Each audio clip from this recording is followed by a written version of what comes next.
Ok, on a une vidéo sur la situation de Russell Westbrook parce que même moi je ne comprends pas pourquoi il n'est pas encore signé. Et vous savez comment je suis fan de ce joueur, c'est mon joueur préféré clairement. Et je ne comprends pas pourquoi personne ne veut le signer. Les gars, on est le 24 septembre, les gars. On a déjà commencé le Media Day. Comment ça Westbrook n'est pas signé? No cas, c'est pas normal. Donc on va voir cette vidéo qui explique pourquoi. Ok, elle est en anglais, hein, les gars, désolé. Je sais qu'il y a beaucoup de monde qui me disent, enfin, généralement, des fois, pendant les vidéos, je traduis, ok? Et les gens me disent, il n'y a pas besoin de traduire. Mais les gars, vous êtes bêtes ou quoi? S'il n'y a pas besoin de traduire pour toi, tu crois que c'est la même pour tout le monde? On est en France, hein. La langue nationale, c'est pas l'anglais, c'est le français. Donc, c'est pas parce que toi, tu comprends l'anglais qu'il y en a qui comprennent l'anglais. Il y en a qui comprennent pas l'anglais. Il y a des jeunes de 10 ans, 12 ans qui me regardent, qui comprennent pas forcément l'anglais et qui ont besoin que je leur explique. Donc, c'est pour ça que j'explique. Donc, arrêtez de me dire, oui, je comprends l'anglais. Oui, c'est bien. Si tu comprends l'anglais, c'est bien. Mais me dis pas, il n'y a pas besoin de traduire. Il y a des gens qui comprennent pas. Même si je mets les sous-titres, c'est mieux d'expliquer à haute voix. OK? Surtout que des fois, les sous-titres, ils sont pas, c'est pas la bonne traduction. People love Russell Westbrook. This man is worth at least 300 million bucks, probably closer to $500 million, but instead of just chilling on his yacht, he is shooting hoops preparing for the season. And all he's gonna get is like a veteran's minimum, okay? He's not doing this for the money, it's for the love of the game. But right now, the game don't love him. No NBA teams have You love the game, but the game don't love you. T'aimes le basket t'aime pas. Ça, c'est une phrase, il est déjà sorti pour trash talk les gens. called to sign Russell Westbrook. He might go into the season without a team as a Hall of Famer who gave us the best. Mais je sais pas pourquoi il a pas accepté. Il avait une option avec les Nuggets. Je sais pas pourquoi il a pas accepté. J'ai pas compris. Best technical foul of last season. Hung on the rim, told his old team to go home. Entertaining as hell. So what is going on? Well, Russ is suffering from the Hall of Famer paradox that we saw with both Carmelo Anthony and Allen Iverson. How's that? Well, before we explain, there is one team who might want to sign Russ. The Sacramento Kings have interests, but they don't have a roster spot. Now, if they can trade either Malik Monk or Devin Carter, they can add Russ. But why? The most Kings move ever. They're like the Chicago Bulls of the West. An average to bad team that refuses to pick a direction. Like right now, they're built around win now players in their prime or just past it, like Zach LaVine, DeMar DeRozan, Domantas Sabonis, projected to finish 12th next year according to ESPN. Oh là là. En fait, j'avoue, le plan des Sacramento Kings, il est pas clair, hein. Parce que comme il dit, ils ont des joueurs pour gagner maintenant, parce que qui sont dans leur prime, hein. DeRozan et tout, DeRozan il doit avoir 36. Sabonis, je sais pas, il doit avoir un peu plus de 30, je crois. Mais c'est vrai que... Ouais. Like the Kings saw LaVine and DeRozan not get past the first round in Chicago, and they were like, yeah, let's try that in the West. Get 3 years older. I'm sure that'll work out. And the fix to that is to sign 37-year-old Russell Westbrook. Now, I am a fan of Russ actually waiting for the season to start and letting teams come to him. For example, teams with an open roster spot right now include the Warriors, Knicks, Sixers, and Timberwolves. What if Minnesota sees that Rob Dillingham isn't ready to back up Mike Conley full-time at point guard? Or what if one of those other teams has an injury and needs point guard depth? But the elephant in the room is the Denver Nuggets. I mean, last year, he was great. As predicted, Nikola Jokic did wonders for Russ last year. He averaged 13 and 6 assists, getting... Bah ouais, l'année dernière, il tournait en 13 points, 6 assists. Il était dans les votes pour les Six Man of the Year. Je comprends pas. Like, bro.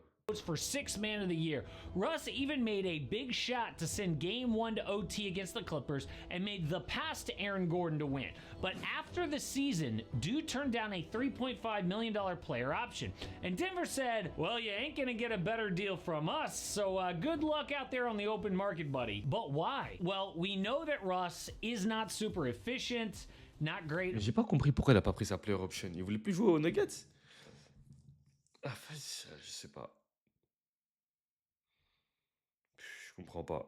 Franchement, sur ce point-là, je comprends pas. On defense, but the Nuggets learned something else about Westbrook. For every amazing play that he had in that first round, Dude had like 2 or 3 terrible ones. In fact, against the Thunder in the second round, Russ had a minus 92 plus minus. His stats were 10 points a game, 2 assists, and 3 turnovers. Shot 35% from the field, 22% from 3. See, Russ... No cap, j'aime pas mettre des excuses, mais il était blessé à la main. Il était blessé à la main, no cap. This might be labeled as a sixth man, but that is impossible for a guy like him. Whenever Russ is on the court, everybody knows it, okay? He is super involved in every single play, good or bad. Doesn't have the DNA to be a role player sixth man, which is good when you don't have depth. Like the plan last year for the Nuggets was like, hey, Russ runs that second unit, let him cook. But what if you have options and depth? Well, Russ ain't that guy. So this offseason, the Nuggets sent out Michael Porter Jr., Dario Saric, but in Cam Johnson, Bruce Brown, Jonas Valanciunas, and Tim Hardaway Jr.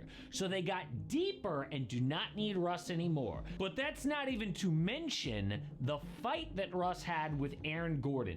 Do you remember after Clippers Game 2, an ESPN report came out saying there was a heated exchange in the locker room? Gordon challenged Russ about his attitude, and when asked, one player relayed why Gordon might have done so. He's just so immature, the player said of Westbrook. Wow. Now after that, Gordon did come out on camera to defend Russ to the media. Russ is one of the most talented basketball players that has ever played the game of basketball. But that conversation wasn't for anybody other than our own group. Ah, but notice there, he didn't deny what the article actually reported. He just said it was unfair. And I agree. I mean, ESPN Après, il y a des moments, enfin, ça, c'est dans le groupe de. Dans une équipe de basket, hein, il y a des moments, tu vas dire des trucs qui sont peut-être vrais hein, ou que tu penses pas, mais ça doit rester dans le groupe, quoi. probably wrote that just to get clicks and still controversy. But the fact remains there was a personality conflict, and another teammate then called Russ out behind his back. But that's the thing. Even if Russ is called the sixth man, he is unlike every sixth man in the league, on the court and in the locker room. This dude just has alpha number one type energy. And that's not what you need from a role player. So the way Russ is going out looks a lot like... Ça, par contre, je suis d'accord. Westbrook,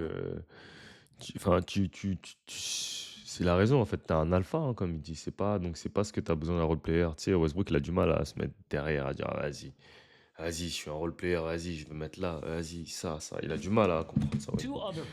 Et ça, c'est normal quand tu as été aussi bon dans ta carrière, quand tu étais un killer, Mr. Triple Double. Je pense que c'est dur de se dire, ah ouais, je suis pas aussi bon qu'avant. Là, j'ai 36 ans. Je devrais me mettre un peu en arrière. Je pense que c'est compliqué. The first is Allen Iverson. He was still a force and a cultural icon in his 30s. But once his explosiveness faded, he wouldn't accept a lesser role. So dude landed on the Nuggets and the Pistons and the Grizzlies. It was a messy, painful exit. The other guy is Carmelo Anthony, a 10-time All-Star. Et je vous avais parlé la dernière fois dans la vidéo. Hein. J'ai pas envie que Westbrook il ait une sortie comme ces mecs-là. Genre, il n'arrive pas à trouver de club, il se barre. Au moins, là, ça va. Il a fait sa dernière saison. Il tourne à 13 points s'il passe. Mais je pas envie qu'il fasse une dernière saison 5 points. Après, il a plus de club. Et après, voilà. And ball movement didn't match the modern NBA, he also struggled in a lesser role, became toxic. In fact, for a full year, no team would touch Melo. Not because he couldn't score, but because he didn't fit. The difference with Russ, he has accepted a lesser role, but his style doesn't fit as a role player. He's too much has accepted a lesser role, but his style je l'aime trop ce joueur, no cap. No cap.